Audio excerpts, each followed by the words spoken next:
किसी ने कहा है यदि कोई वैष्णव है और वह अपनी भक्ति का बहुत शो ऑफ करता है और ना चाहते हुए भी उसमें दोष दर्शन होने लगे, तो ऐसी सिचुएशन में क्या करें?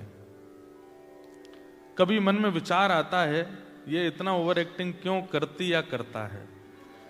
हमारी एक बात सुनिए, इसका मतलब क्या है?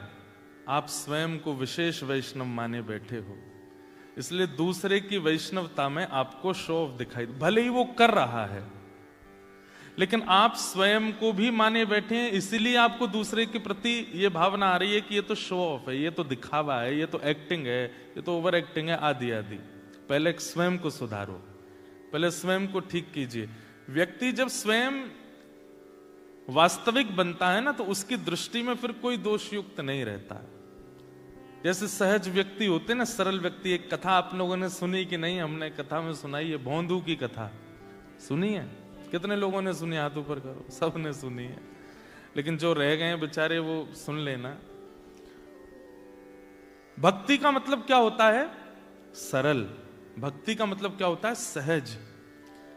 कोई व्यक्ति यदि आडंबर भी करता है ना, तो आपको पता भी चल गया कि आडंबर है, आप फिर भी उसको आने नहीं देते दिमाग में, आप नजरअंदाज करते हो, ठीक है कोई बात नहीं, छोड़ो, है तो वैष्णव ही। भक्तमाल में कथा आती है कि एक राजा था,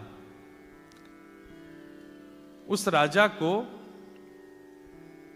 सिर में एक दर्द हुआ जिसको वैद्य अनेक प्रयास करके भी ठीक नहीं कर पाए। तो एक वैद्य ने उपचार बताया, बोले एक उपचार है। बोले क्या? मानसरोवर में जो हंस रहते हैं, उन हंसों को मार करके उनके हृदय से एक लेप बनाया जाएगा। वो लेप जब माथे पे लगाया जाएगा तब राजा का पीड़ा दूर होगी। थोड़े थोड़े आगे खिसक आओ पीछे वाले, तो पीछे देखो नहीं, आगे आ जाओ, थोड़े थोड़े आओ। तो बात सुनो,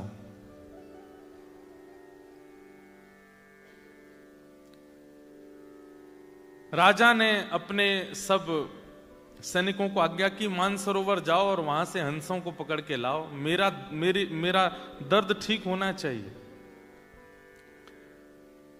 अब वो हंस जो थे वो वैष्णवों के बड़े प्रेमी थे, वैष्णवों की बड़ी निष्ठा करते थे।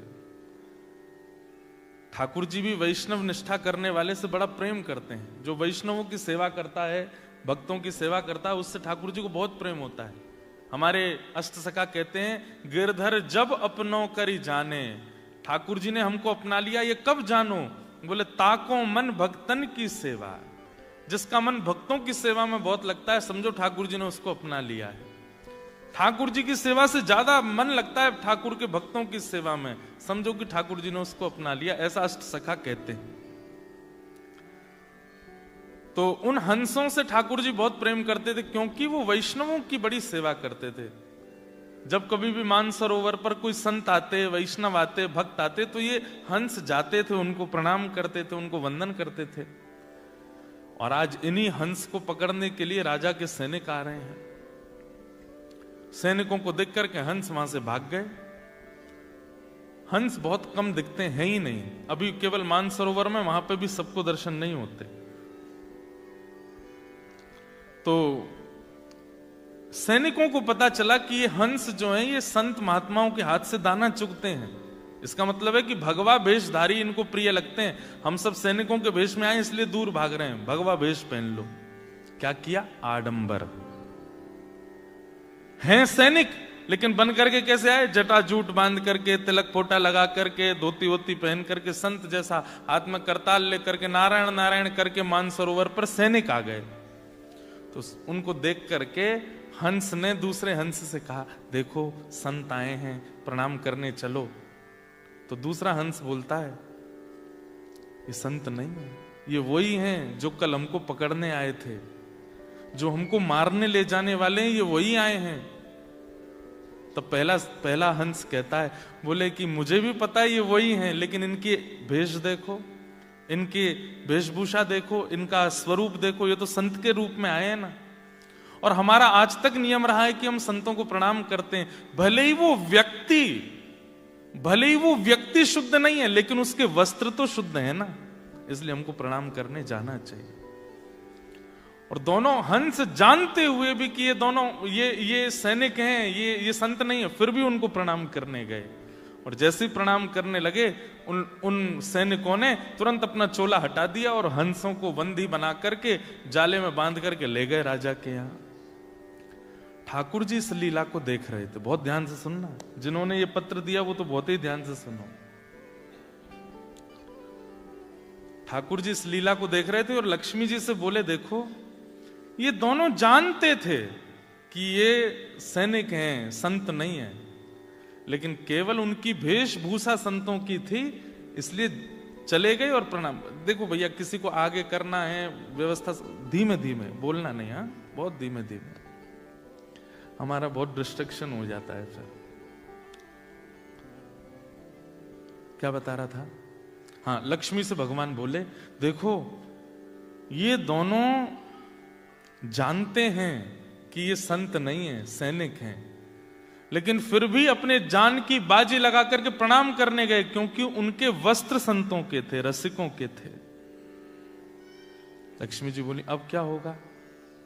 लक्ष्मी जी तो बोली है, ये तो गलत बात है, चतुराई दिखानी चाहिए थी। जब जान गए सामने वाला वैष्णव नहीं है तो फिर उसके पास क्यों गए? ये तो मूर्खता है। ठाकुर जी बोले, तुम नहीं समझोगी। वैष्णवों के प्रति प्रीति का मतलब यह नहीं होता कि वो व्यक्ति विशेष प्रीति के योग्य है। उसके कई बार व्यक्तित्व पर प्रीति नहीं होती, पर उसका बाह्य आवरण भी पूजनीय होता है, वंदनीय होता है। वैष्णवता आवरण से लेकर के हृदय तक सब जगह होती है।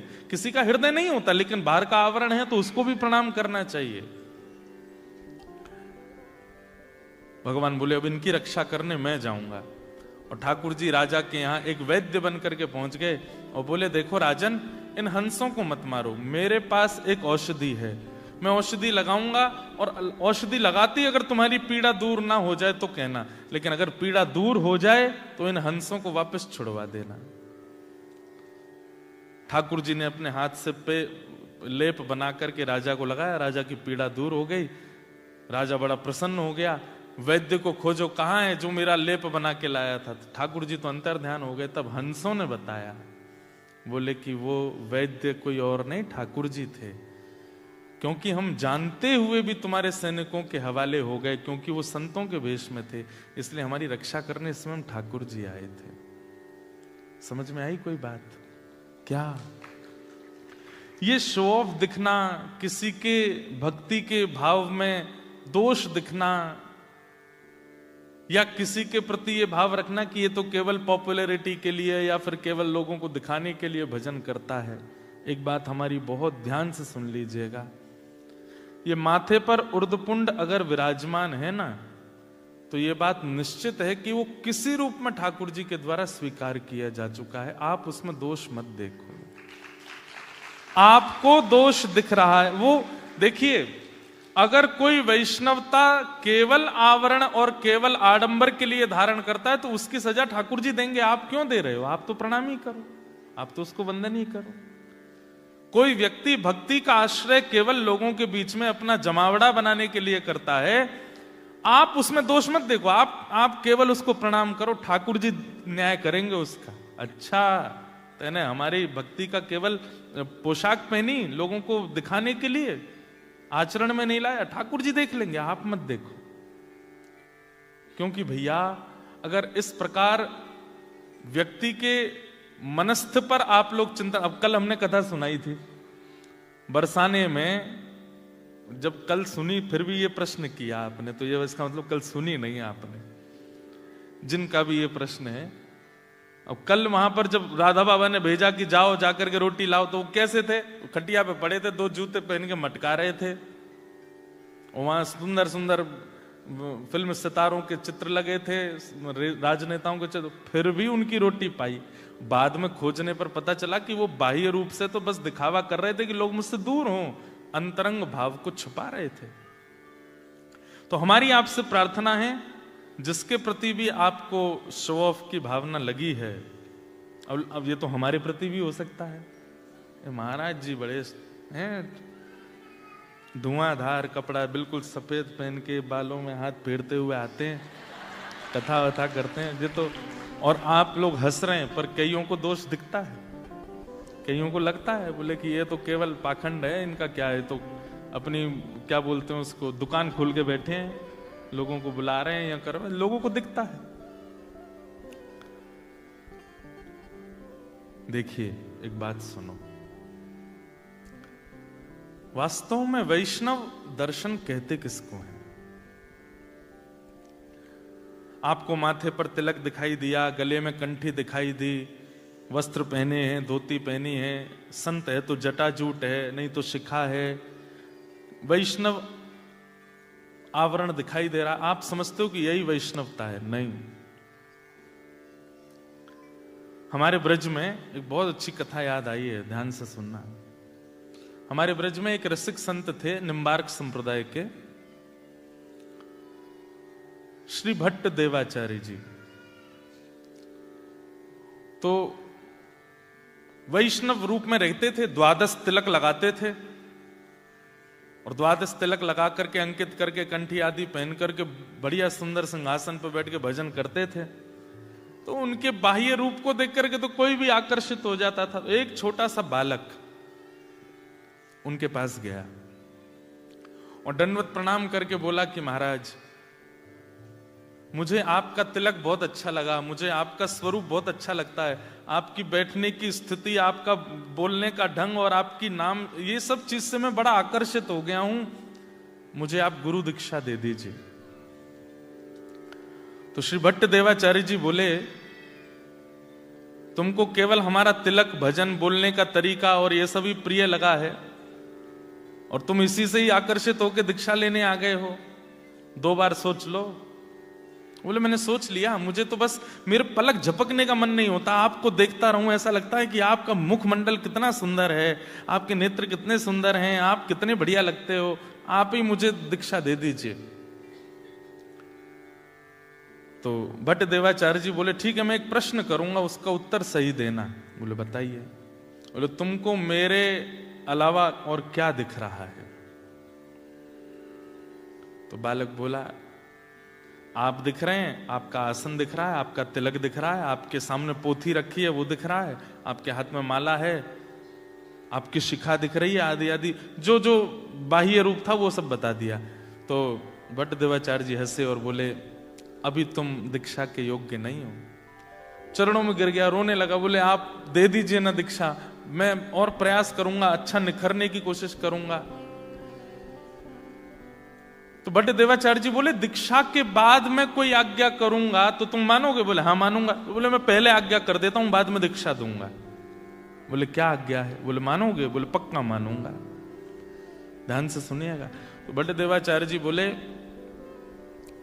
गोवर्धन चले जाओ और 12 साल तक नित्य परिक्रमा करो, रोज परिक्रमा, और 12 साल तक बेनागा परिक्रमा करके लौट के आओगे, तब हम तुमको दीक्षा देंगे।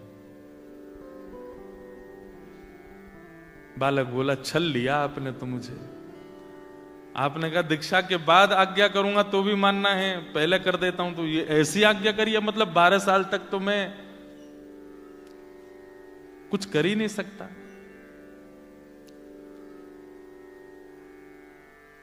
लेकिन गुरु आज्ञा मान करके वो बालक 12 साल के लिए गोवर्धन चले गए और नित्य परिक्रमा लगाते, इतनी निष्ठा। अब देखो आजकल तो गुरु लोग परीक्षा लेते ही नहीं है। आपसे किसी ने ऐसे कह दिया होता तो आप क्या करते? बोले सुनो, बहुत बतेरे गुरु बैठे हैं, हम कहीं और चले जाते हैं। हाँ ये भी कोई बात है? 12 साल की परीक्षा ले रहे हो आप हमारी।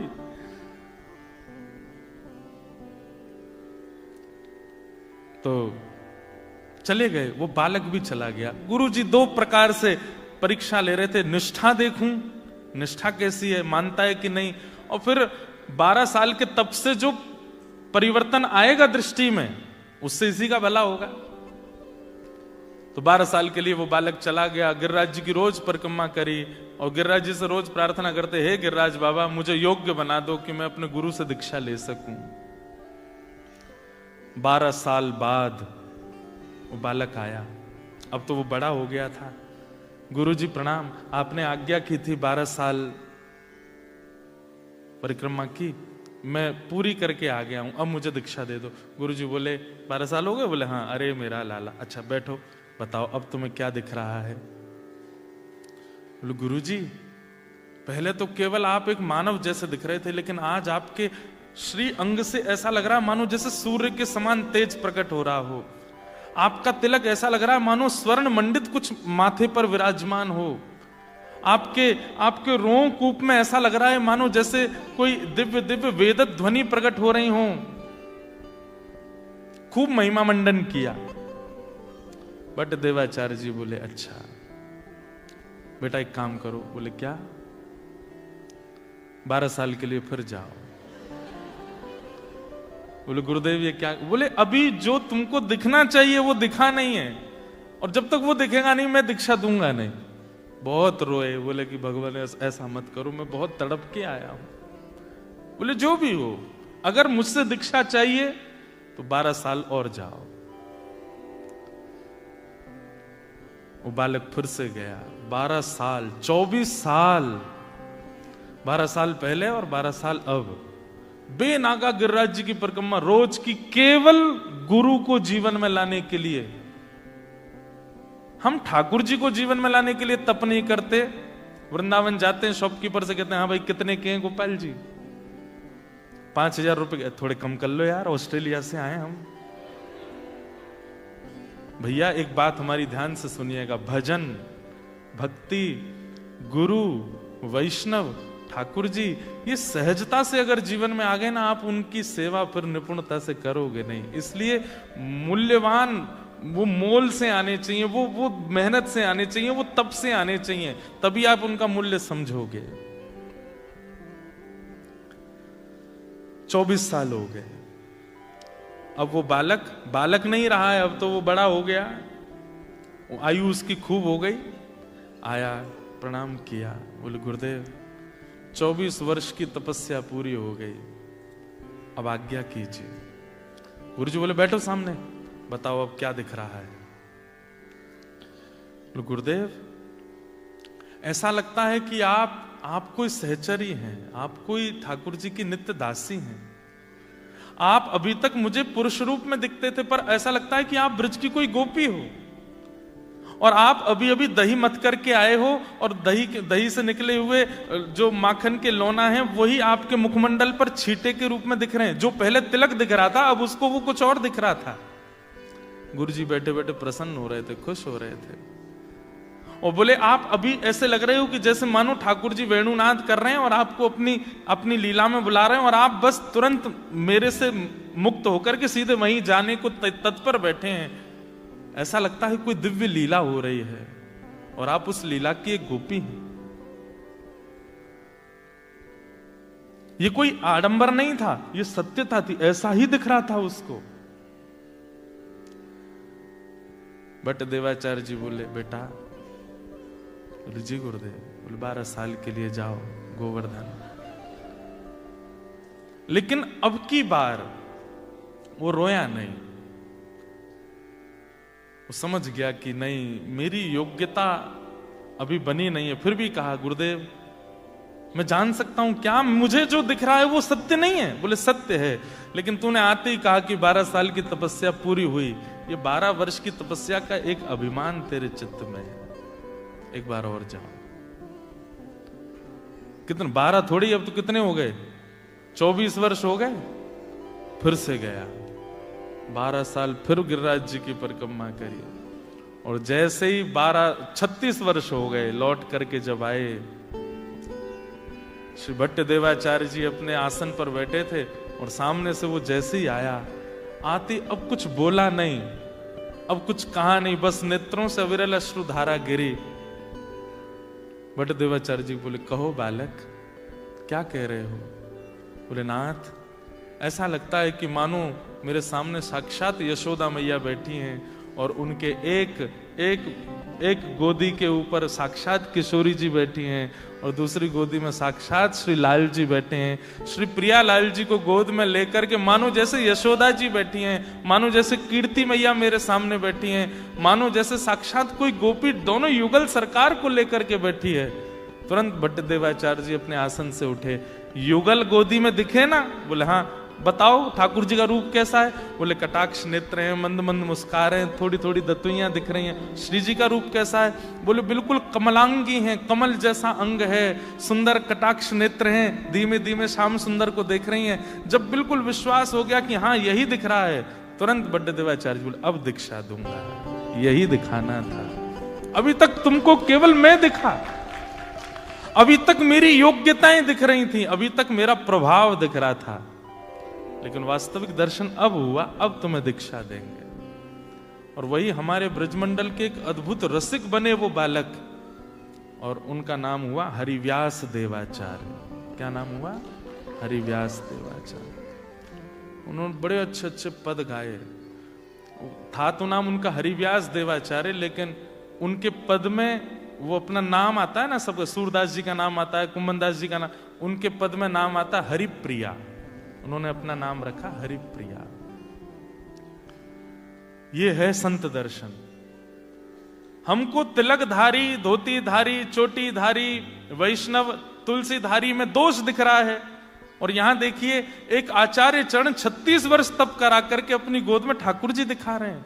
हमारी भक्ति तब जानो कि अत्यंत दोष युक्त वैष्णव भी सामने आ जाए, उसमें भी हमको गुण का दर्शन हो, तब समझो कि हमारा भजन फलीभूत हो रहा है।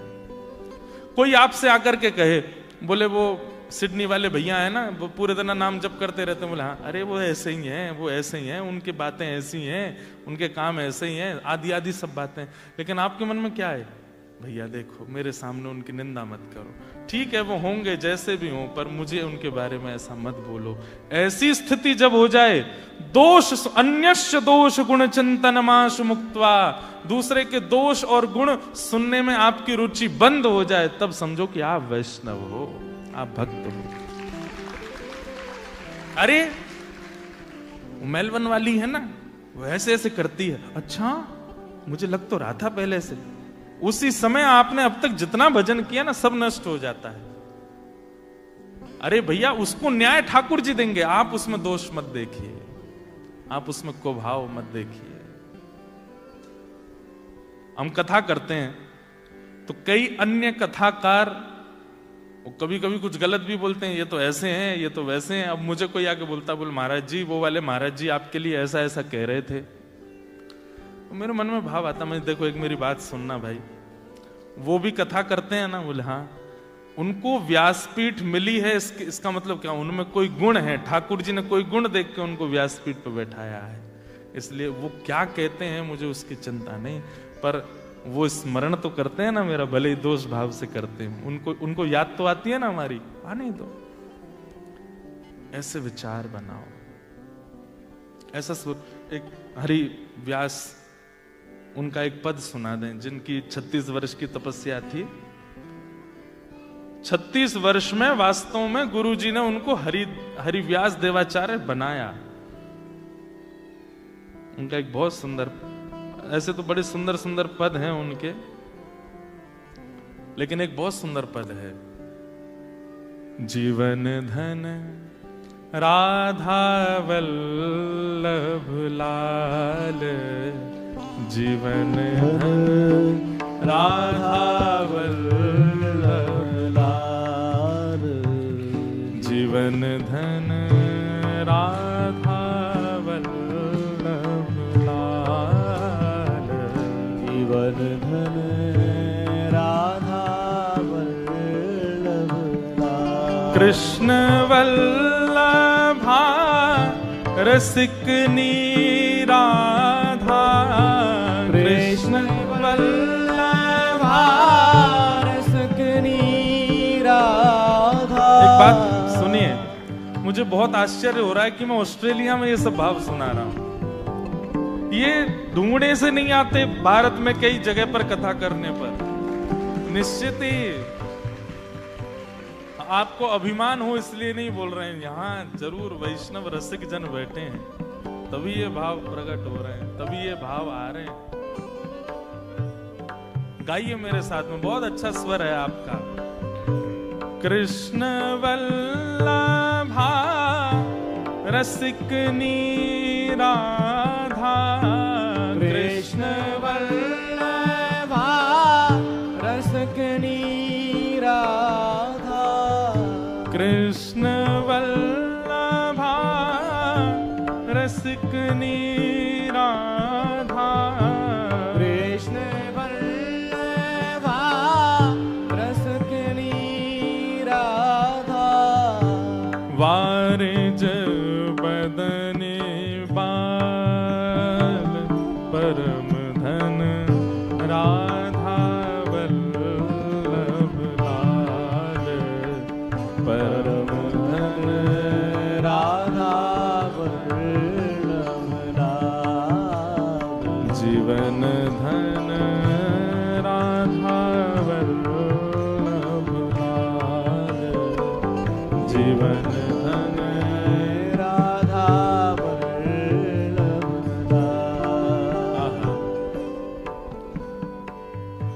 जुगल किशोर किशोरी जोड़ी, जुगल किशोर किशोरी जोड़ी, जुगल किशोर किशोरी जोड़ी, जुगल किशोर किशोरी जोड़ी। कैसे हैं? गोरी श्याम तमाल, गोरी श्याम तमाल, गोरी श्याम तमाल, ओ गोरी श्याम तमाल, जीवन धन राधा वल्लभ लाल, जीवन धन राधा वल्लभ लाल, जीवन धन राधा वल्लभ लाल, जीवन धन राधा वल्लभ लाल। किसी ने पूछा आप ये युगल भाव क्यों गा रहे हो, जीवन धन राधा वल्लभ लाल, उनकी रूप माधुरी का वर्णन कर रहे हो, गोरी श्यामा जी हैं, तमाल, तमाल एक वृक्ष है। आप लोग जब 84 कोस की व्रज यात्रा करेंगे ना, तो बीच बीच में तमाल वृक्ष आते हैं, तो कहीं कहीं ऐसी आज्ञा करते हैं कि इस वृक्ष को हृदय से लगाओ। तो तमाल वर्ण के जो वृक्ष हैं वो कृष्ण का ही रूप माने जाते हैं, इसलिए आज भी पैदल यात्रा करने वाले लोग जब भी तमाल वृक्ष देखते हैं उसको ऐसे हृदय से लगाते हैं, क्योंकि उसकी आकृति और उसका रंग कृष्ण जैसा ही होता है। इसलिए कई जगह श्री कृष्ण के वर्ण को तमाल वृक्ष से वर्णित किया गया है। तो किसी ने पूछा कि श्री हरिव्यास जी आप ये स्तुति क्यों गा रहे हो, चाहते क्या हो? तब अंतिम पंक्ति में अपने भाव कहते हैं, बसहु निरंतर श्री हरि पिया हिय, बसहु निरंतर श्री हरि पिया, बसहु निरंतर हिय श्री पिया हरि, बसहु निरंतर प्रिया, बसहु निरंतर श्री हरि पिया हिय, बसहु निरंतर श्री हरि प्रिया हिय, आनंद रूप रसा, आनंद रूप रसा, जीवन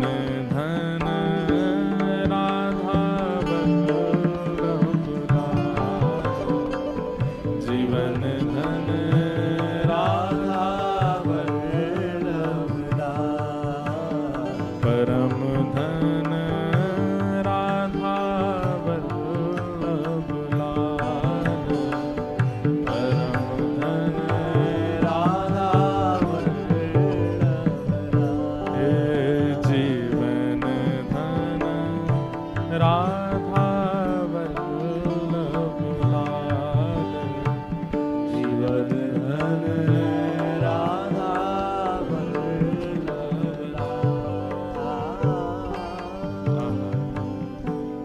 बसहु निरंतर श्री हरि पिया हिय, बसहु निरंतर श्री हरि। हरि व्यास देवाचार्य जी का जो निकुंज का नाम है वो क्या है? हरिप्रिया। जब गुरु दीक्षा होती है ना तो गुरु जी भी एक नाम देते हैं। गुरु दीक्षा के बाद, गुरु दीक्षा के बाद गुरु जी जो नाम देते हैं ना, फिर ठाकुर जी आपको उसी नाम से ही जानते हैं। फिर आपका जो माता पिता के द्वारा प्रदत्त नाम है उससे आपको ठाकुर जी नहीं जानते।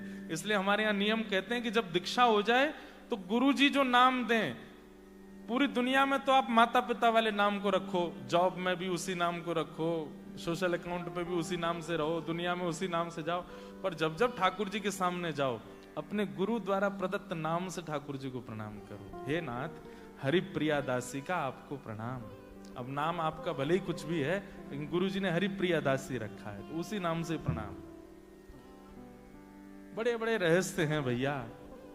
जब आप अपना गुरु प्रदत्त नाम बोलते हैं ना ठाकुर जी के आगे, फिर ठाकुर जी के मन में इच्छा प्रकट होती है कि अरे ये उस परंपरा के शिष्य हैं, चलो इनको अब निकुंज का आस्वादन कराया जाए। आप अनुभव करेंगे कि कभी कभी स्वप्न में, कभी कभी भाव में, कभी कभी इमेजिनेशन में ठाकुर जी की लीलाएं दिखेंगी। क्योंकि गुरु क्या करते हैं, हाथ पकड़ करके संसारी भाव से निकुंज में प्रवेश कराते हैं। इसलिए हरिव्यास देवाचार्य जी का निकुंज का नाम क्या है? हरिप्रिया। तो वे क्या कह रहे हैं? बसहु निरंतर हिय श्री हरिप्रिया, आनंद रूप रसाल जीवन धन राधा वल्लभ लाल। तो अब एक प्रश्न में पूरी कथा ही हो गई, लेकिन कोई हम विषय से बाहर नहीं गए हैं। जो वृत्रासुर का विषय है वो यही है, दासानुदासो भवतास्म भूयः। भैया एक बात सीधी हमारी अब स्पष्ट रूप से मेलबर्न वाले जान लो, सीधे ठाकुर जी के चरण मत पकड़ो। ठाकुर जी अब तक घर में सेवा करा रहे हैं, ठीक है, उनकी सेवा करो, पर उनसे भी ज्यादा इन रसिकों। अब हरिव्यास देवाचार्य जी का एक ग्रंथ है, उसका नाम है महावाणी। क्या नाम है? उसमें सुंदर सुंदर पद लिखे हैं, लीलाएं लिखी हैं ठाकुर जी की। और कोई योग्य हो तो उसको पढ़ सकता है, लीलाओं का आस्वादन कर सकता है। रसिकों के चरित्र सुनिए, भक्तमाल जी का पाठ कीजिए, रसिक जनों की कथाएं सुनना प्रारंभ करो, जीवन में परिवर्तन आने लग जाएगा, ठाकुर जी प्रसन्न हो जाएंगे। तो जिनको शो ऑफ दिखा है उसको बदलने की जगह खुद को बदल लीजिए। अब ये तो एक ही हैंडराइटिंग है, ये सारे पत्र एक ही के हैं। किसी ने कहा है, राधे राधे महाराज जी, मुझे पूछना है कि जो गीत गोविंद हम गाते हैं तब जगन्नाथ जी आते हैं क्या? हाँ बिल्कुल आते हैं।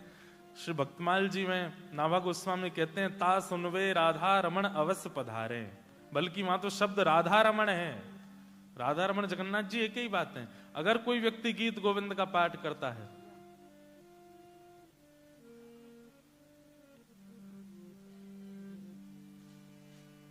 अभिनव जलधार सुंदर धृत मंदर धृत मंदर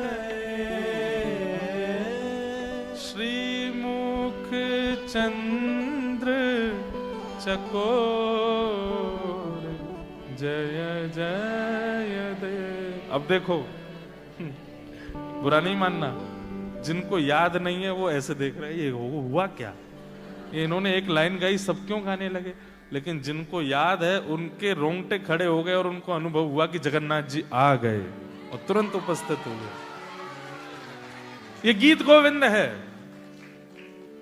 श्री जयदेव महाप्रभु के द्वारा विरचित, जो जगन्नाथ महाप्रभु को इतना प्रिय है, इतना प्रिय है कि श्री नाभा जी को लिखना पड़ा कि अगर कोई गीत गोविंद का पाठ करता है, चाहे वो ऑस्ट्रेलिया में करे, अमेरिका में करे, कनाडा में करे, ब्रह्मांड के किसी कोने में करे, अरे स्पेस पे जाके वहां भी करे, तो पहला शब्द प्रकट होते ही ठाकुर जी उसके सामने आ जाते हैं। उसकी योग्यता नहीं है कि उसको दिखे ना, लेकिन भगवत उपस्थिति का एक सबसे बड़ा प्रमाण बताएं कि कोई भगवत बात हुई और उस बात को सुन के या उस भाव को सुन के आपके रोंगटे खड़े हो जाएं, समझ जाओ कि ठाकुर जी आ गए। दूसरा, नेत्र सजल हो जाएं तो समझ जाओ ठाकुर जी आ गए। तीसरा, आपकी जो द्वंद्व है, जो पीड़ा है, जो विचार हैं, वो सब शून्य हो जाएं, समझ जाओ ठाकुर जी आ गए। तो जिन्होंने ये भाव कहा है कि गीत गोविंद सुन के ठाकुर जी आते हैं, निश्चित आते हैं। क्या हम गीत गोविंद तब गा सकते हैं जब जगन्नाथ जी बीमार होते हैं? जगन्नाथ जी बीमार पड़ते हैं ना स्नान पूर्णिमा के बाद, क्योंकि ये भाव मन में इसलिए आया कि फिर बीमार भगवान जी को आना पड़ेगा। वाह कितना सुंदर भाव है कि किसी का भाव है कि महाप्रभु जगन्नाथ जी जब बीमार पड़ जाते हैं तब नहीं गाना चाहिए, क्योंकि वो बेचारे बीमार हैं। अब कई लोगों के मन में प्रश्न आ रहा होगा, बताओ ये भी कोई बात है, जगन्नाथ जी बीमार पड़ते हैं? हाँ पड़ते हैं। महाप्रभु जगन्नाथ जी मानव लीला करते हैं, मानवों की तरह लीला करते हैं, और बीमार पड़ने के बहुत सारे कारण हैं। उसमें एक कारण यह है, एक माधवदास नाम का भक्त था, वो नित्य दर्शन करने जाता था, लेकिन उसको रोग हो गया और वो दर्शन नहीं कर पा रहा था। तो ठाकुर जी बोले ठीक है तुम्हारा रोग हम ले लेते हैं। एक तो उसके लिए ठाकुर जी ऐसे हो जाते हैं। दूसरा एक रहस्य बताएं आपको, जगन्नाथपुरी में एकादशी नहीं होती। श्री जगन्नाथ भगवान एकादशी नहीं करते और ना किसी को करने देते हैं, बल्कि जगन्नाथपुरी में नियम है कि एकादशी वाले दिन तो आकंठ पाना चाहिए और दिन से ज्यादा, ये नियम है। अगर कोई व्यक्ति एकादशी का नियम पालन करता है जगन्नाथपुरी में, ठाकुर जी टेढ़ी टेढ़ी नजर से देखते हैं उसको, बोले दारी के बाहर जाके कर, यहां मत करे, यहां तो खूब खा चकाचक। अच्छा, उसके पीछे कारण, एकादशी पर अन्न नहीं पाया जाता, और अन्न जो है वो मानव के द्वारा बनाया जाता है, मानव के द्वारा सिद्ध किया जाता है। पर जगन्नाथपुरी में जो प्रसाद है वो महाप्रसाद है, और उसको लक्ष्मी मैया बनाती हैं। लक्ष्मी जी का हाथ स्पर्श होने के बाद वो अन्न नहीं रहता, वो प्रसाद हो जाता है। इसलिए प्रसाद से एकादशी नहीं टूटती है, इसलिए महाप्रसाद पाया जाता है। हम आपको एक बात निवेदन करके कह दें, आप एकादशी नियम करते हैं और उसी समय वृंदावन से कोई आया और राधा वल्लभ जी, राधारमण जी का प्रसाद आपके घर एकादशी को लेकर के आया। अब नियम है कि प्रसाद हाथ में आवे तो इतना विलंब भी नहीं करना चाहिए कि मैं शाम को पाऊंगा या रात को पाऊंगा या थोड़ी देर बाद। कहते हैं कि कोई कहे कि लीजिए वृंदावन से प्रसाद, तुरंत खोल करके, भले ही कैसा भी लगे, तुरंत ले, एक दाना तो रख ही लीजिए मुख में। ये प्रसाद का नियम है। इसके पीछे कारण बताते हैं, बोले तुमने छोड़ दिया, 1 घंटा बाद पाएंगे, अगले आधे घंटे में मृत्यु हो गई तो, प्राण निकल गए तो। इसलिए प्रसाद जब आ जाए सामने, भले ही पेट भरा है, भले ही आप किसी अवस्था में, कुछ भी, कोई कह दे ये प्रसाद है, प्रसाद शब्द सुनते ही तुरंत एक तिनका ही सही लीजिए और तुरंत मुख में धर लीजिए। कई लोग ऐसा विचार करते हैं, एकादशी होती है, अन्न कैसे पावें, प्रसाद तो है लेकिन अन्न तो है, टूट जाएगा। पर नहीं, आप उसके प्रति अन्न बुद्धि नहीं रख सकते हो, वो प्रसाद है। और अगर उसके प्रति प्रसाद बुद्धि है तो प्रसाद से एकादशी नहीं टूटती, इसलिए उसको पा लीजिए तुरंत। अन्न पाने को निषेध है। तो किसी का भाव है कि उस दिन क्यों गाँव में बढ़िया अच्छा मत गाया, हम तो नियम बताते हैं कथा में, गाड़ी चल रही हो खूब तेज रफ्तार में, उस समय गीत गोविंद मत गाना। ठाकुर जी कहेंगे नहीं धीरे कर ले, मुंह को दौड़ो ना जा रो। गीत गोविंद कब गाना चाहिए? जब आप व्यवस्थित बैठे हो, आनंद से बैठे हो, आसन लगा करके, उस पर इत्र लगा करके, बिल्कुल मंद, ठाकुर जी को श्रम ना हो, ये विचार करके गीत गोविंद का पाठ करना चाहिए। ठाकुर जी निश्चित आते हैं। गृहस्थ में पति भक्ति में नहीं है, परंतु मैं हूं, मुझे दीक्षा लेने का बहुत मन है, क्या मैं दीक्षा ले सकती हूं? और बहुत असमंजस है कि किस संप्रदाय से लेनी चाहिए आदि आदि।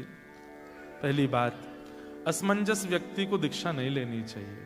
आपको पहले तो यही असमंजस है कि संप्रदाय देखिए, गुरु हम कथा में बताते हैं कि जिनकी वाणी आपको कृष्ण के समीप ले जा रही हो, जिनके विचार आपको और अच्छा बना रहे हो वैष्णवता में, जिन दोषों को आप कभी नहीं छोड़ पाए, जिन दुराचारों को आप कभी त्याग नहीं पाए, जिनके आने से वो सब स्पष्ट होने लग जाए, वो गुरु हैं आपके।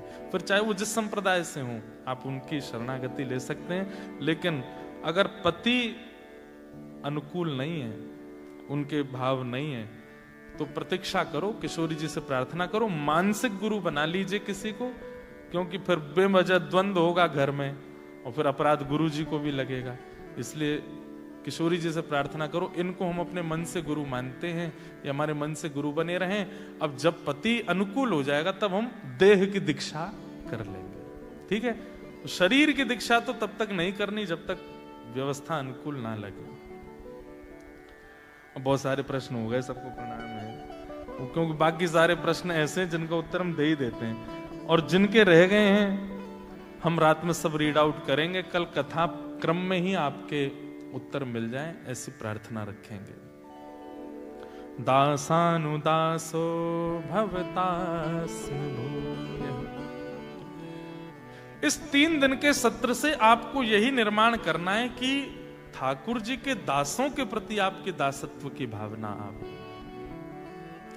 ठाकुर जी के जनों के प्रति आपकी दासत्व की भावना आवे। और ये अगर हो गया तो भगवत मिलन बहुत सहज हो जाएगा। ठाकुर जी के पास सीधे जाएंगे, वैकुंठ है उनके पास देने को, लेकिन ठाकुर जी के भक्तों के पास तो निकुंज है, वृंदावन है, यमुना जी हैं, गिरिराज जी हैं, गोवर्धन है, भांडीरवन है, गोकुल है, ये सब दे सकते हैं वैष्णव चाहें तो। इसलिए वैष्णवों की शरणागति करो, ठाकुर जी को भजवे वारेन के दास बनो। और क्या कहते हैं?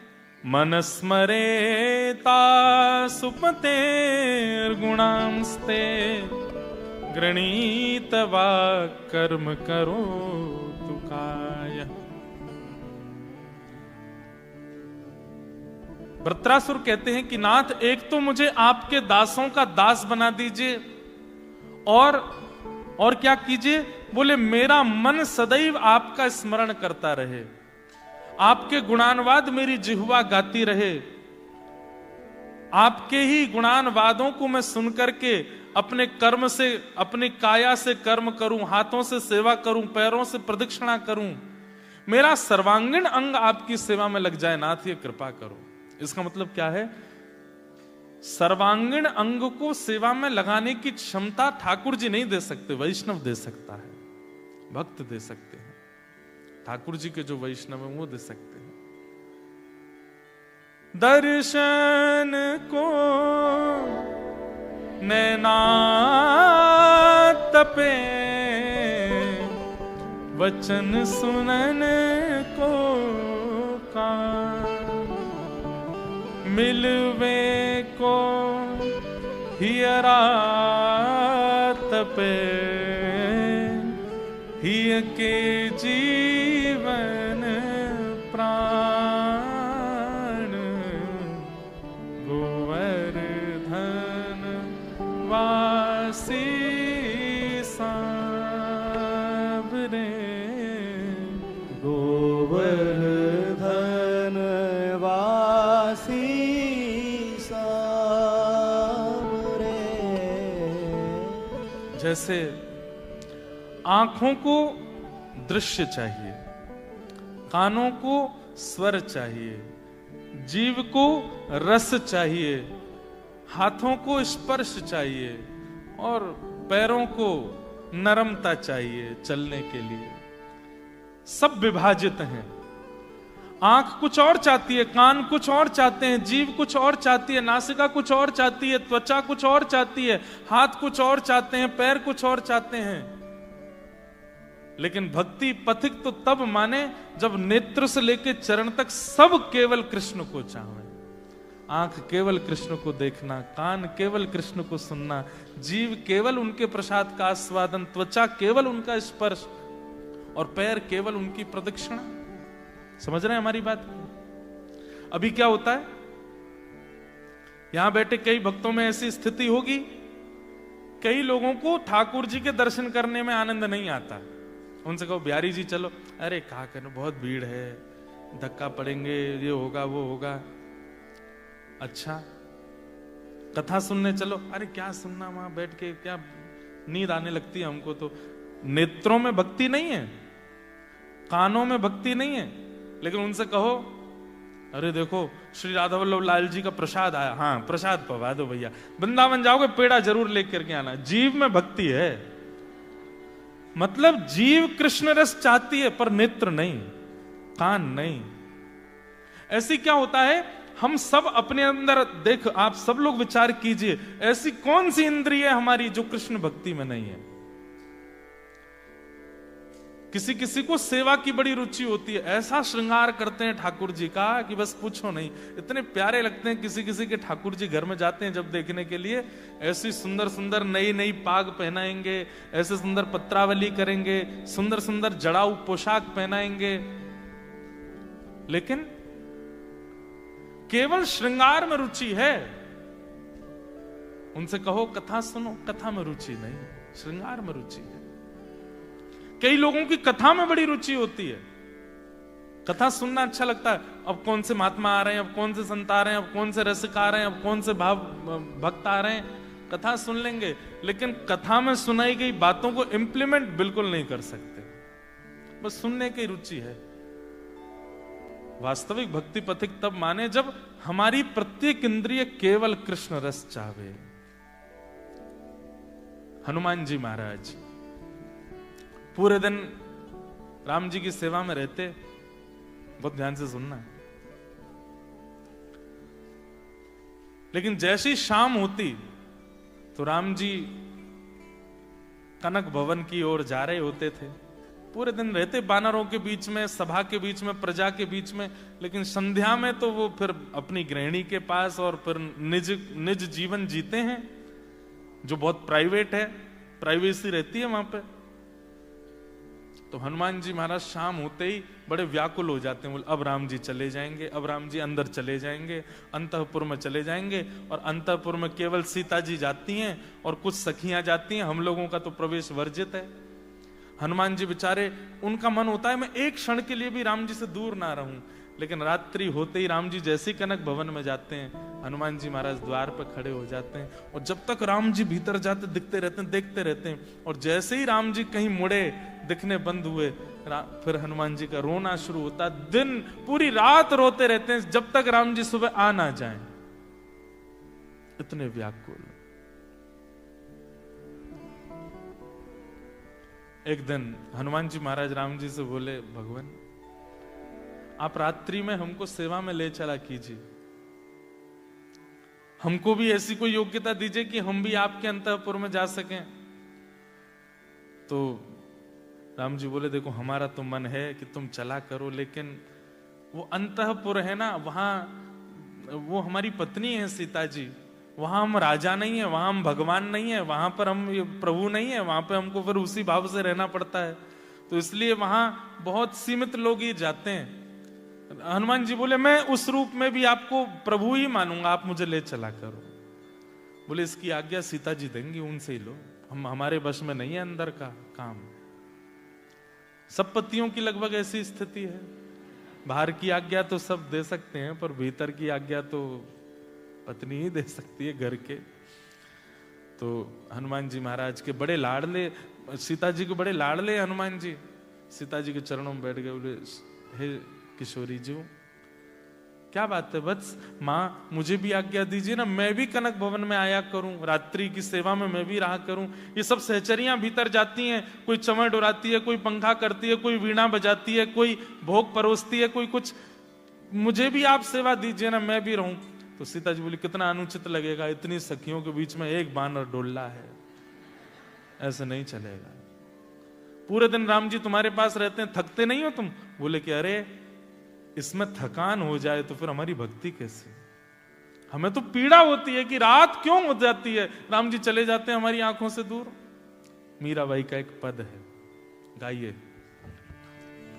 दरस बिन दुखन लागे नैन, दरस बिन दुखन लागे, दरस बिन दुखन लागे नैन, दरस बिन दुखन लागे, दरस बिन दुखन लागे नैन, दरस बिन दुखन लागे।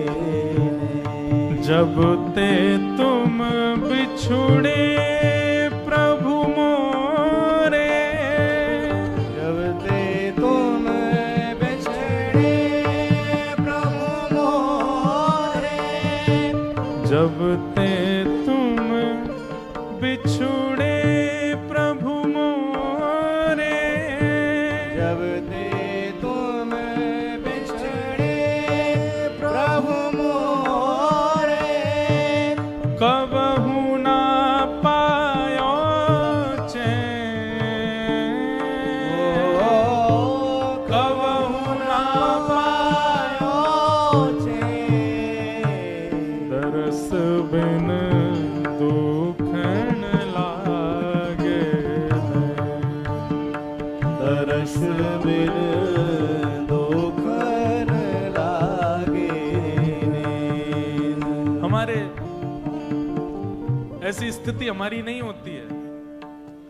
महाराज श्री राधा वल्लभ लाल जी का दर्शन कर रहे हैं और अचानक से पुजारी जी ने पर्दा कर दिया और आप भाव विह्वल होकर के, व्याकुल होकर के, मूर्छित होकर गिर गए। कभी हुआ ऐसा? नहीं हो सका, क्योंकि अभी तक ठाकुर जी केवल नेत्रों में बसे। जिस दिन प्राणों में बस जाएंगे ना, उस दिन ऐसा ही होगा कि एक क्षण के लिए कोई आपको ठाकुर जी से दूर करे तो आप ऐसे छटपटाएंगे जैसे बिन जल बिन मछली। बंधुओं देखो, हमारे प्राण कहां बसते हैं? धन में बसते हैं। कोई हरण कर ले धन, कितने लोग प्राण त्याग देते हैं धन के लिए। हमारे प्राण कहां बसते हैं? अन्न में बसते हैं। अन्न नहीं मिले तो प्राण निकल जाएंगे। हमारे प्राण कहां बसते हैं? संसार की भौतिकता में बसते हैं। ये भौतिकता दूर हो जाए, प्राण निकलने को हो जाएंगे। ठाकुर जी को कोई कितना भी दूर कर दे, हम फिर भी जीवित रहते हैं। क्यों? प्राणों में ठाकुर जी नहीं। समझ आई बात?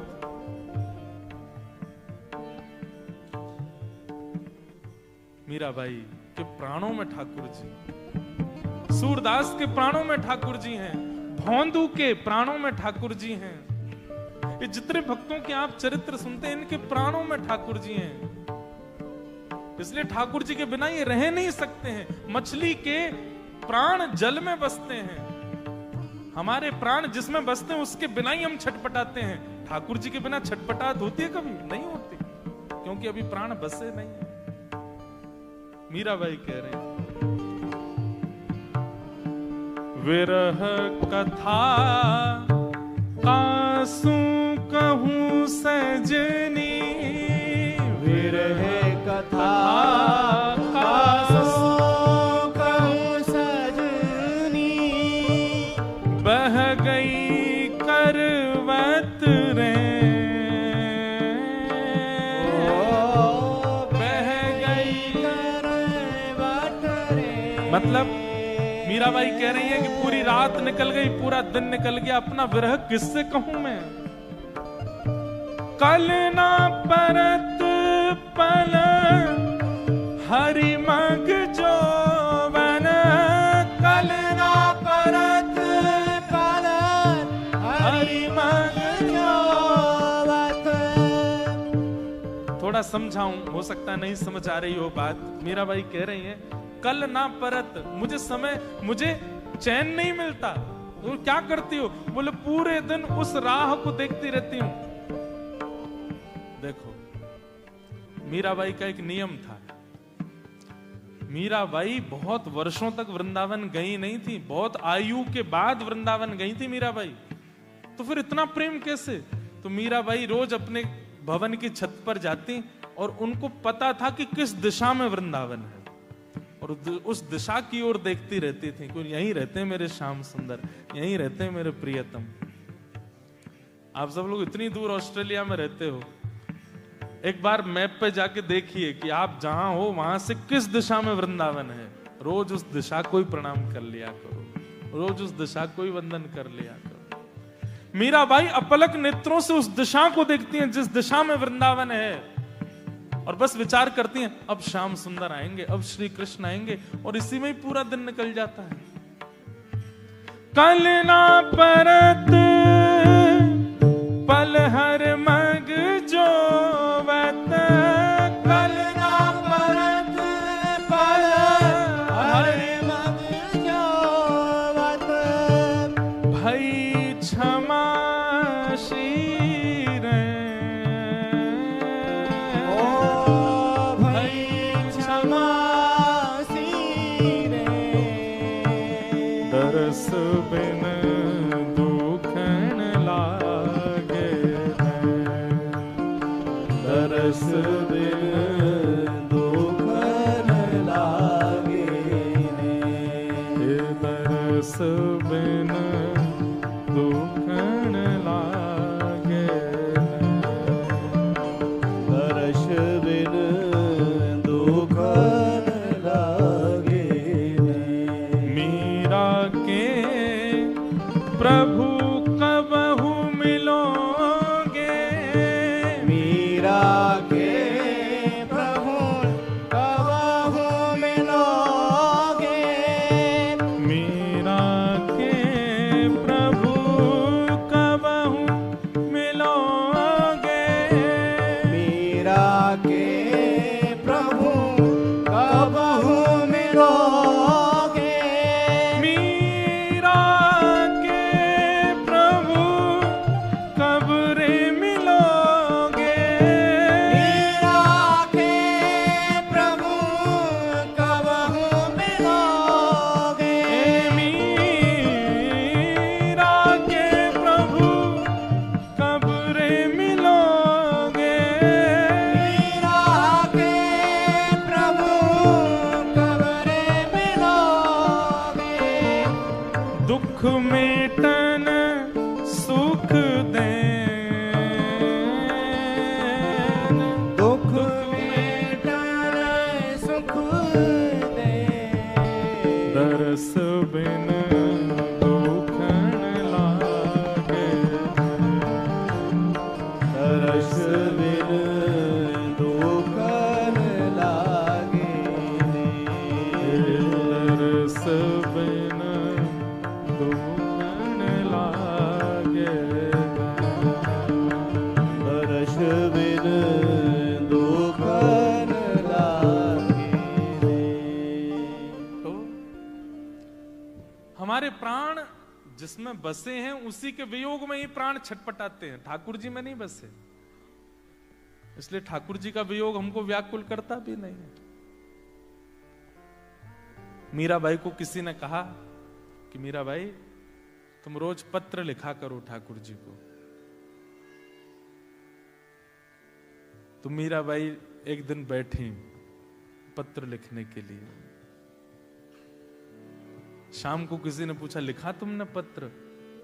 तो इतने सारे जैसे ये पत्र आए ना, ऐसे पत्र लेकर के मीराबाई बैठ गई सामने, बोले लिखे हैं आप देख लो। तो जब उन संत ने पत्र खोल के देखे तो क्या पाया? पत्र तो लिखे हैं पर वो जितने भी लिखी हुई लेखनी थी सब जैसे पानी डाल देते हैं ना तो ओझल हो जाती है, थोड़ी मिट सी जाती है, ऐसे हो गए। बहुत अच्छा पद लगता है मुझे। पतियां मैं कैसे लिखूं लिखी ही न जाए, पतियाँ मैं कैसे लिखूं, लिखी ही न जाए। कलम धरत मेरो कर कांपत है, कलम धरत मेरो कर कांपत। आप कहते हैं कि तुम कृष्ण को पत्र लिखो, मैं कैसे लिखूं? मैं जब पत्र लिखने के लिए बैठती हूँ मेरे हाथ इतने कांपते हैं कि मुझे दूसरे हाथ से पकड़ना पड़ता है। इतनी व्याकुलता चित्त में आ जाती है, अपने भाव में लिखूं कैसे, वर्णन करूं कैसे? बंधुओं, प्रेम की चरम अवस्था ये कि प्रेमी कितना व्याकुल है वो बता नहीं पाएगा। शब्द इतनी क्षमता नहीं रखते कि उसकी व्याकुलता को बता दें। और जो अपनी व्याकुलता बता देता है, चाहे वो कोई प्रेमी बता, मैं तुम्हारे लिए इतना व्याकुल था, मैं इतना तड़प रहा था, अगर शब्दों में आप बयां कर रहे हो तो इसका मतलब व्याकुल थे ही नहीं, शब्द नहीं बता पाएंगे। कलम धरत मेरो कर कांपत है, कलम धरत मेरो कर कांपत है। और जो थोड़ा बहुत लिखा भी वो सब मिट गया। क्यों? नैन रहे हैं झड़ाए, नैन रहे झड़ाए। पतियाँ मैं कैसे लिखूं, लिखी ही न जाए, पतियाँ मैं कैसे लिखूं, लिखी ही न जाए। ये व्याकुलता होती है।